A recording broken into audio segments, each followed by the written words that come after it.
es apasionante. La práctica forense, la investigación en medicina, yo creo que es el capítulo más apasionante. Las mujeres, en términos generales, el éxito no llega tarde, después de los 50. Yo soy la señora que maneja la muerte, ¿no? Pero bueno, cuando escarbas un poquitito más adentro te das cuenta de que, insisto, aprovechemos cada minuto, vivamos lo mejor posible porque no sabemos cuándo nos toca.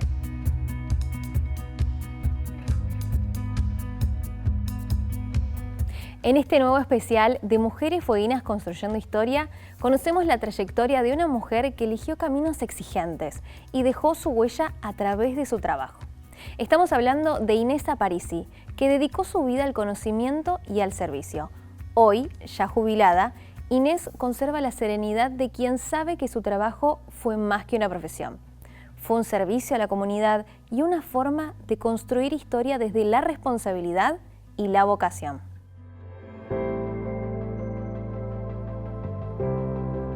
Soy Inés Aparici, vengo de Quilmes, provincia de Buenos Aires. Ese es mi lugar de nacimiento, pero vivo acá hace más de 30 años ya. La edad paso y mi función en estos últimos 12 años ha sido trabajar como médica forense para el Poder Judicial de la provincia. El rol del médico y la médica forense es el de auxiliar al juez. Nosotros somos, hoy decía una amiga, los ojos del juez. Nosotros vemos y traducimos y transformamos lo que vemos en información que el tribunal pueda entender. ¿Sí? Los abogados, el tribunal y también las familias.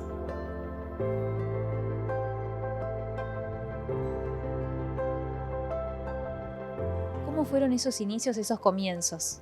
La verdad es que tenía una mamá un poco imperativa, pero además no teníamos los medios económicos para financiarnos una carrera universitaria. Esto fue en las fines de la década del 70, 78, 79. Entonces mi mamá nos obligó, medio como que nos dijo, si quieren seguir estudiando, recíbanse primero de profesoras de educación primaria y después ustedes se pueden ir costeando mientras trabajan como docentes los estudios universitarios. Y bueno, no me quedó otra que hacer eso. Me bancó los 2 años, en esa época eran 2 años y medio el profesorado. Y igualmente ya cuando empecé a hacer el profesorado, en ese momento algunas actividades docentes se podía ser preceptor en un colegio secundario. Podía dar clases, yo me había formado muy bien en inglés y podía dar clases de inglés en algunos colegios privados en Quilmes. Y bueno, con eso empecé a financiarme la carrera. De hecho, bueno, en el último año del magisterio no me permitía trabajar porque tenía que hacer la residencia, concurrir a las escuelas a trabajar como practicante, entonces no podía ir a la facultad. Pero en el primer año de carrera de profesorado hice medicina y profesorado juntas, las 2 carreras juntas. Y bueno, cuando terminé, conseguí enseguida trabajo en Quilmes. Yo digo, el conurbano profundo, se consigue enseguida trabajo, en una zona complicada, pero mis experiencias como docente primaria, la verdad que fueron muy gratificantes, muy lindas, y bueno, con eso empecé a financiar mi carrera universitaria. Los primeros años de la carrera de medicina son muy teóricos, no tenemos que concurrir a hospital, entonces me permitía acomodar los horarios de trabajo a los horarios de cursada. Y bueno, pude hacer así, y cuando terminé tercer año, la última materia que rendí en tercer año fue patología, que tiene que ver con la primera especialidad que tuve como médica, y me quedé como ayudante de cátedra en la facultad. Entonces, eso me permitió tener un pequeño ingreso que me ayudaba a financiar mis viajes, mis traslados, porque yo estudiaba en La Plata, pero vivía en Quilmes, tenía que tomar el tren todos los días para ir a la facultad. Y además me permitió acomodar los horarios de las cursadas en los hospitales, porque ya después de tercer año uno empieza a concurrir a los hospitales. Esas cursadas eran por la mañana y las horas de cátedra en la Facultad de Medicina de La Plata eran a la tarde. Así que digamos que se pudo armonizar ambas cosas. Y cuando terminé la facultad, decidí que patología era la especialidad que yo quería hacer, así que fueron 4 años formándome como patóloga en el Hospital de Clínicas de Buenos Aires y trabajando también, trabajé en el Hospital Tornú en la Ciudad de Buenos Aires también como patóloga, hasta que salió la posibilidad de venirme acá a Tierra del Fuego. Resulta que había un personaje en una serie norteamericana cuando yo era chica que se llamaba el Dr. Quincy. El Dr. Quincy era un patólogo que hacía medicina forense. Y según dice mi hermana, yo no recuerdo, pero ella lo repite todo el tiempo, yo decía que yo quería ser como él, que era el modelo de mi vida, que a mí me gustaba eso. Y de verdad es apasionante la práctica forense, la investigación en medicina. Yo creo que es el capítulo más apasionante, bueno, por lo menos para mí. Así que bueno, eso me inclinó. Y ciertos mandatos o ciertas cuestiones que se dieron en mi práctica acá, porque sin querer, un día hay una persona fallecida, no había médico forense en toda la provincia y la única que sabe hacer autopsias, porque nosotros, los patólogos, somos los únicos especialistas que nos formamos haciendo autopsias. Ahora no tanto, porque ya no se hacen autopsias en los hospitales, en los servicios asistenciales, pero en la época en la que yo hice la especialidad, el primer año era todo año autopsias. Entonces somos los únicos que sabemos hacer. Entonces hay un patólogo en el hospital, la autopsia la hace el patólogo o la patóloga en ese caso. Ese fue el primer cachetazo o el primer impacto que tiene que ver con la práctica forense. Y después, la medicina es la madre de los espacios para investigar y además a mí personalmente me parecía que las cosas que uno aprende en la facultad de medicina no las podés aprender en los libros solo. Y yo tenía la fantasía de que la filosofía, la historia o la geografía, que eran otras disciplinas que uno podía estudiar en esa época, o el derecho, agarrabas el libro, te sentabas a leer, estudiar y lo podías aprender. Yo creo que la educación es algo más que leer un libro y que la facultad y los institutos educativos te dan más cosas que un libro, que la información de un libro, es formarte, ¿no? Pero bueno, con esa fantasía también la medicina me parecía algo inalcanzable y bueno, a mí siempre me gustaron esos desafíos, ¿no? Esas cosas que por ahí creo que son muy difíciles y de hecho me tiro en esa dirección.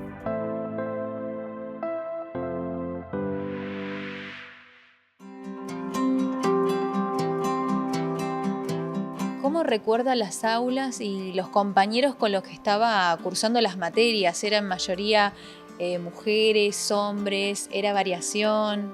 En la facultad era mixto, había muchas mujeres estudiando en esa época. La verdad es que me tocó un tiempo distinto al que le hubiera tocado a mi vieja, que las carreras universitarias eran casi exclusivamente para hombres, así que no fue mi caso.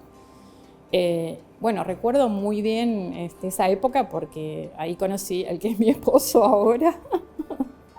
Ese tercer año de la facultad, no, el cuarto año de la Facultad de Medicina, cuando yo empecé como docente, nos encontramos con Carlos. Fue el año de la Guerra de las Malvinas, el 82, una época compleja en la facultad porque, bueno, era la dictadura militar en esa época, así que era raro, había muy pocos estudiantes.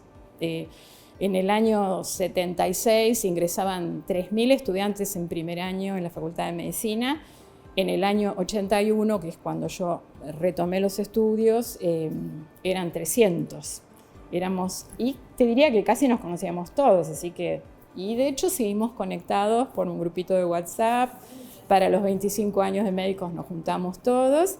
Y de ahí surgió una de mis mejores amigas, que además es un poquito también un modelo a seguir para mí, que es la doctora Marta Cohen. No sé si la conocen o si la escucharon nombrar.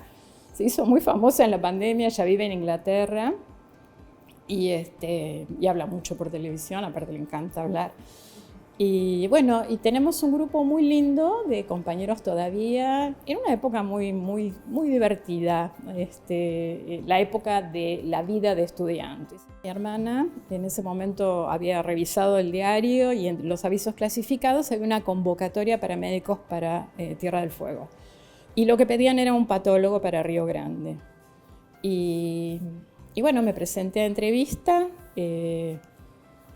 Antes de que nos dieran el resultado de la convocatoria, vinimos a conocer la ciudad, me acuerdo fue en mayo del año 1995, antes de que empezara la nieve, pero vinimos un par de días sombríos, lluviosos, sin sol, y bueno, yo en ese momento rogaba que no me convocaran.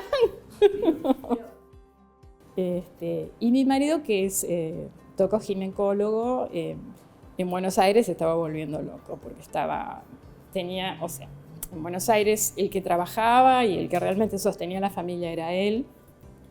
Yo tenía un cargo en un hospital de 4 horas todos los días a la mañana y la verdad, y ganaba chauchas y palito. Y acá lo que nos ofrecían era el cargo entre los dos, íbamos a ganar lo mismo que sacaba Carlos en Buenos Aires trabajando él solo. Entonces era un poquito más equilibrada la distribución del esfuerzo para sostener a la familia y bueno, y además menos estresante porque acá él solo trabajaba en el hospital y yo solo trabajaba, o sea, no teníamos que estar peleándola en la calle. En Buenos Aires había que pelearla en la calle todo el tiempo.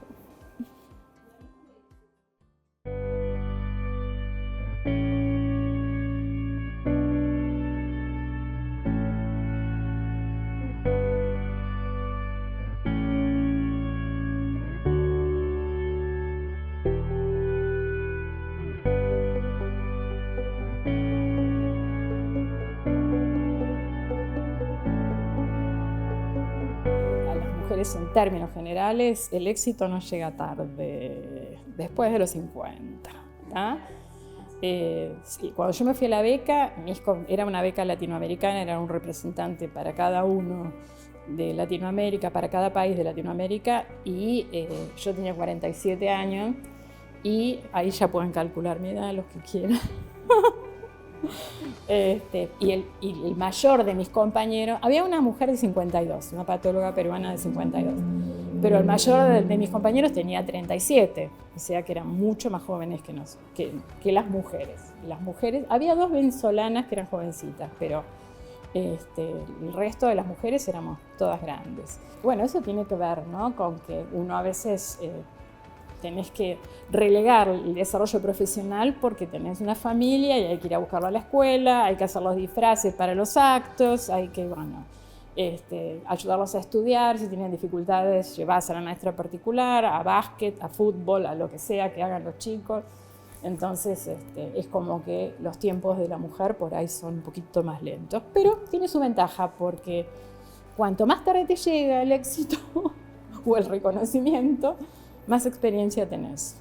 Y eso, la verdad que cuenta, ¿no? Es algo que por ahí uno no suele valorar, pero te da una solidez, una solvencia que cuando recién te recibís, te crees que te sabes todo y la realidad es que no te sabes casi nada. En el ámbito forense, las cosas no son así, ni fueron así. Recién ahora están cambiando y se está feminizando, ¿no?, la profesión. Pero cuando yo entré hace 12 años, no era así. No era así, de hecho, los 2 forenses que había acá eran 2 varones, el doctor Ábalos y el doctor Gervasoni en Ushuaia. Los auxiliares eran todos varones y con Marianela Murray, que es mi discípula de acá. En 2014 entramos las 2 juntitas, ella como auxiliar forense, ella es criminalista, y yo como forense, y nos largaron la mano todos los masculinos que había en el ámbito forense y trabajamos durante 3 años, las 2 solitas, haciendo todo lo de acá y mucho de lo de allá, de Ushuaia. Porque el doctor Gervasoni también estaba ya jubilándose y tenía chequeos de salud y tenía cuestiones y estaba cansado también. Trabajó como 20 años como forense, es es un trabajo que te cansa, te agota. Así que bueno, tuvimos 3 años las dos solas peleándola. Ahí sí que fue complicado. y el foro de médicos forenses de la Junta Federal de Cortes me permitió generar un espacio donde empezamos todos los médicos forenses a repensar nuestras prácticas. Y en ese contexto aparecieron ciertas cuestiones, bueno, ahora sí son muy personales mías, como por ejemplo, ojo, no es que no haya bibliografía al respecto, ¿no? Pero por ejemplo, revisar a una víctima acá, en la comisaría, en el hospital, 35 veces, ¿no? Y aparte que la persona te cuente 35 veces lo que le pasó, ¿no? Bueno, empezar a pensar qué es lo que estábamos haciendo y cómo lo estábamos haciendo. La verdad es que tuve un respaldo enorme de la doctora Battaini, que bueno, la reconozco a ella porque yo no la conocía cuando yo entré a trabajar en el Poder Judicial, a pesar de que yo vivo acá hace 30 años, con los abogados no tenía ningún vínculo de ninguna clase. Y la verdad es que ella me diera la posibilidad de acercarme a este foro y con la responsabilidad, la necesidad de aprender y de estar actualizada todo el tiempo y empezar a leer y empezar a pensar de otra manera y empezar a buscar otras cosas. Le dimos una vuelta, ¿no?, a la práctica forense más allá de Tierra del Fuego. Y es así que en este momento tenemos un grupo de trabajo con colegas de todo el país en donde empezamos insisto, a preguntarnos qué es lo que estamos haciendo, por qué lo hacemos, para qué lo hacemos, y el tema de las víctimas, el tema de las fotografías que sacamos nosotros, cuidando a la víctima en todo caso si tuviéramos que sacarla, reservándolas nosotros si no son indispensables y si el juez no las pide, porque la fotografía es como el borrador nuestro, pero no es un documento que pueda ver un abogado y entender, ¿está? Entonces, meter una fotografía en un expediente implica exponer a la víctima también en las fotos. Entonces, bueno, empezamos a problematizar esas cuestiones que por ahí en otra época se daban por naturales. El examen de los niños, los exámenes genitales, no es una tontería eso, no es una pavada. Entonces, sí, la denuncia es por un tocamiento y yo lo hago desnudarse acá, ¿no?, y mostrarme sus partes íntimas. Lo estoy vulnerando yo. Bueno, esas son las cosas que nos empezamos a preguntar, preguntarle a la gente cómo quiere ser tratada, si acepta que la revise un varón o una mujer, si es posible. En este momento tenemos diversidad de géneros en la práctica forense, así que podemos dar estas buenas respuestas a la gente y bueno, empezar a problematizar todo eso. Y a mí particularmente me tocaron, creo que todos los femicidios que hubo en la provincia en los últimos 10 años los tuve que ver yo. Sí. Sí, uno o dos no he visto, que son 2 casos de Ushuaia, pero no los vi completos, pero me tocó verlos haciendo parte de las pericias histopatológicas, así que aprendí un montonazo. Y bueno, y en el 2023 el relator especial de Derechos Humanos de Naciones Unidas me convocó para un protocolo para muerte violenta de personas LGBT. Así que me invitaron a participar en esa redacción y estuve en el 23 en Bogotá y en el 24 en Guatemala trabajando con la gente de género, y la verdad que fue una experiencia muy enriquecedora y bueno, y me permitió publicar un capítulo en un libro, así que le encontré la vuelta, ¿no? Aparte que me reconozcan y que me llamen, ¿no? Yo realmente no lo podía creer. O sea, se ve que hice bien las cosas.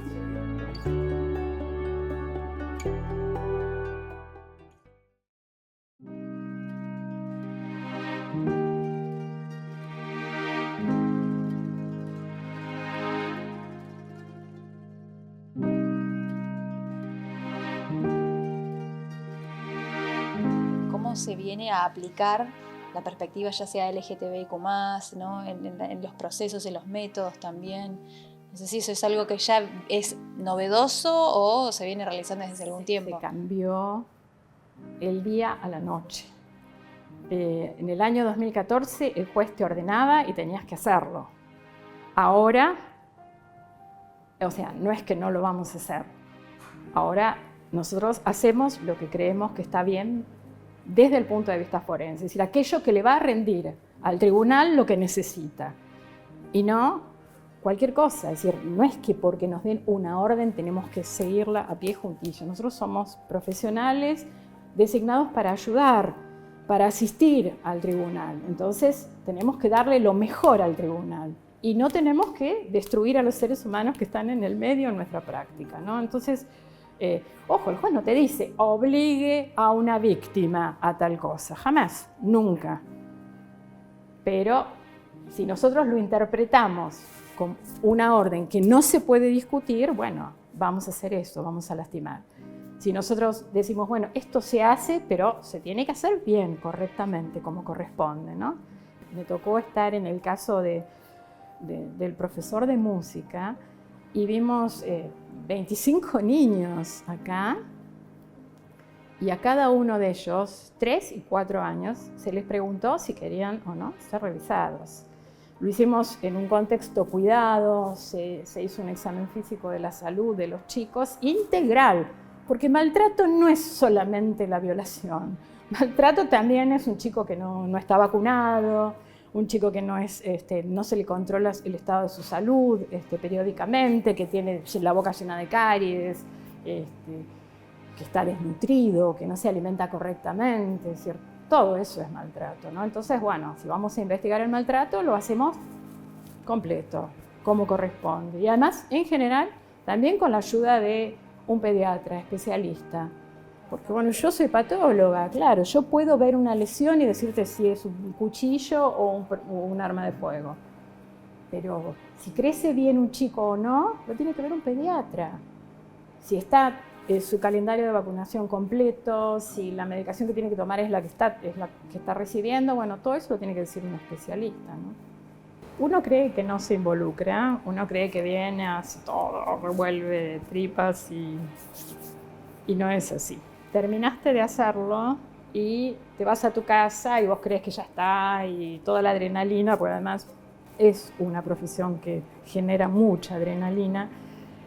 Y después estoy una semana insultándome con todo el mundo, con un mal humor que no entiendo, me peleo con cualquiera y yo ahora caigo en cuenta de que esa era la causa, ¿no? Haber estado expuesta a una mujer de mi edad acá arriba, ¿no? O alguien que es como mi hijo o una de mis hijas acá, ¿sí? Así que hay una factura emocional, pero bueno, para minimizar esa factura emocional, que no es mala porque habla de la humanidad de uno, así que no está mal, terapia desde, creo, el primer día. ¿Y cómo fue llevarse con la vida y también, bueno, con la muerte, inevitablemente? ¿Cambió algo en usted en la forma de apreciar la vida cotidiana? Sí, pero también yo creo que tiene que ver con la vejez, con mi edad. Sí, esa sensación de que hoy estamos y mañana no sabemos todo el tiempo. Primero, algo de omnipotencia, ¿no? Porque es como que yo soy la señora que maneja la muerte, ¿no? Pero bueno, cuando escarbas un poquitito más adentro te das cuenta de que, insisto, aprovechemos cada minuto, vivamos lo mejor posible porque no sabemos cuándo nos toca. Digo, ¿no? He visto gente de 15, gente de 12, bebés, he visto gente grande también, viejitos, pero todos, ninguno de nosotros está exento, ¿no? Ese capítulo lo vamos a pasar en algún momento.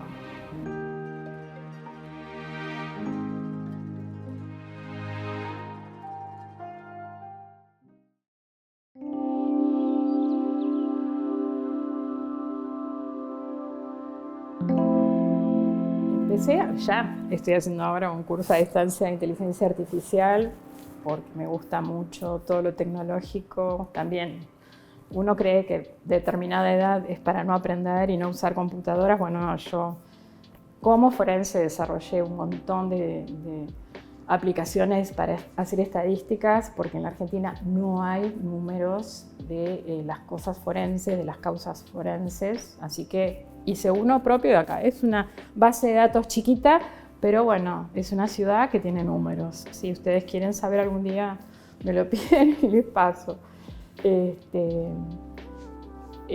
Me anoté en una maestría de metodología de la investigación, porque también era otra cosa que quiero hacer, y además una última que me falta, que es el doctorado, porque yo no soy doctora, soy médica pero no doctora, soy especialista pero no soy doctora y quiero ser doctora, así que en algún momento voy a hacer un doctorado.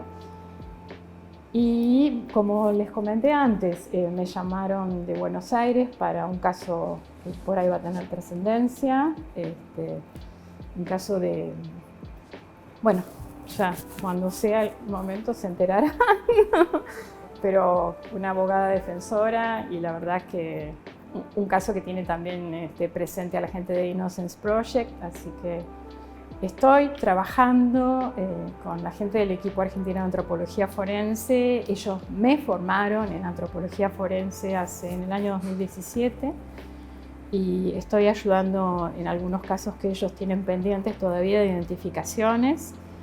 Así que una vez por mes, Buenos Aires para trabajar con el equipo, que la verdad que son héroes. Yo creo que no terminamos de dimensionar la jerarquía de lo que ellos han hecho, ¿no? Porque en el año 84, con la dictadura soplándote acá en la nuca, porque estaba recién terminado ese gobierno, se metieron a empezar a exhumar e identificar gente y devolver a las familias el cuerpo de sus fallecidos, y la verdad que, insisto, para mí son como San Martín más o menos, tienen esa jerarquía. Así que ellos me convocaron para trabajar, así que estoy trabajando con ellos. Este lugar es maravilloso.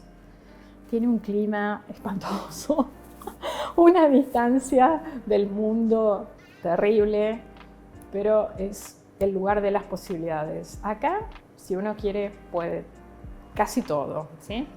Así que, como te dije antes, ¿no? Que lo intenten, que no pierdan las esperanzas, que vengan, que se animen los profesionales, porque además Tierra del Fuego tiene la particularidad de que a donde vayas, y yo estuve en Japón, pero también estuve en Estados Unidos estudiando, y donde vas decís Tierra del Fuego y se te abren todas las puertas. Entonces cualquier profesional que venga de Tierra del Fuego, ojo, con ganas, con iniciativa, porque todos tenemos cosas para hacer y para ofrecer.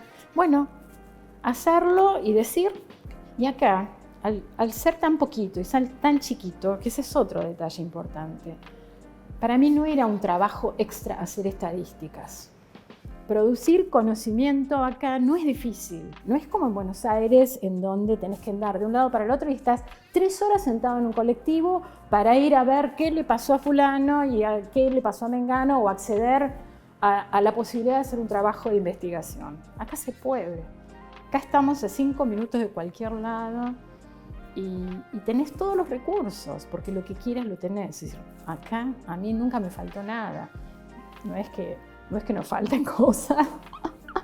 En el sistema de salud en algún momento era una pelea cotidiana conseguir insumos, pero digamos que buscando el camino, buscando la vuelta, se consigue, se hace, es posible. Es una tierra de posibilidades, así que vengan, que vengan mis hijos, que vuelvan. Así no me tengo que ir yo.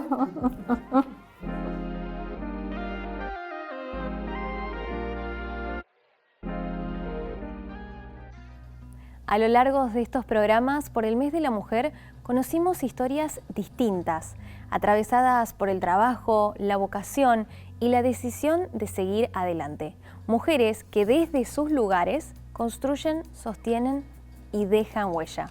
Porque cada una, a su manera, forma parte de una historia más grande, la de las mujeres fueguinas que siguen construyendo presente y futuro.